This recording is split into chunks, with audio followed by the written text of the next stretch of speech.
ত্রয়োদশ জাতীয় সংসদ নির্বাচনে বিএনপি মনোনয়ন না পেয়ে দেশের বিভিন্ন স্থানে বিক্ষোভ করেছেন মনোনয়ন প্রত্যাশী প্রার্থীদের কর্মী সমর্থকরা। গতকাল সন্ধ্যার পর থেকেই বিভিন্ন স্থানে সড়ক অবরোধ, গাড়ি ভাঙচুর হয়েছে। মনোনয়ন না পেয়ে হতাশা জানিয়েছেন প্রার্থীরা। প্রতিনিধিদের পাঠানো তথ্য ছবিতে জানাচ্ছেন সিরাজুম মনির শুভ।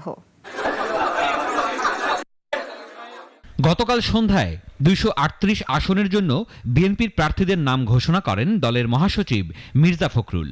তারপরেই মনোনয়ন বঞ্চিত নেতাদের সমর্থকেরা দেশের বিভিন্ন স্থানে বিক্ষোভে ফেটে পড়েন। মাদারীপুর ১ আসনে বঞ্চিত সাজ্জাদ হোসেন লাবলু সিদ্দিকীর সমর্থকরা সোমবার সন্ধ্যায় ঢাকা মাওয়া এক্সপ্রেসওয়েতে টায়ার জ্বালিয়ে বিক্ষোভ, গাড়ি ভাঙচুর ও সড়ক অবরোধ করেন।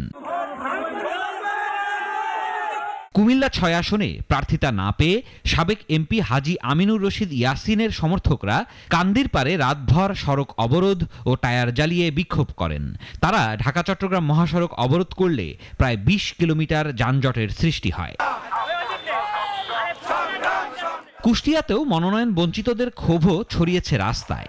কুষ্টিয়া ৩ সদর আসনে অধ্যক্ষ সোহরাবুদ্দিনের সমর্থকরা মজমপুর গেটে টায়ার জ্বালিয়ে মহাসড়ক অবরোধ করেন।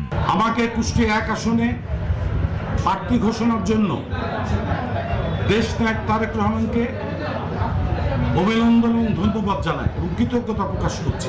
মেহেরপুরের গাংনীতে বিএনপির দুই পক্ষের সংঘর্ষে রণক্ষেত্রের চেহারা নেয় পুরো শহর।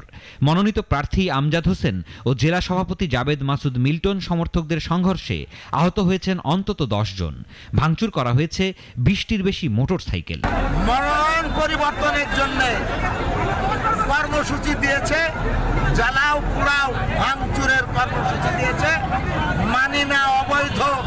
টেকনাফে জেলা বিএনপির অর্থ সম্পাদক মোহাম্মদ আবদুল্লাহ মনোনয়ন না পাওয়ায় সমর্থকরা রাতভর সড়কে টায়ার জ্বালিয়ে বিক্ষোভ করেন। সিরাজুম মনির শুভ, নাগরিক।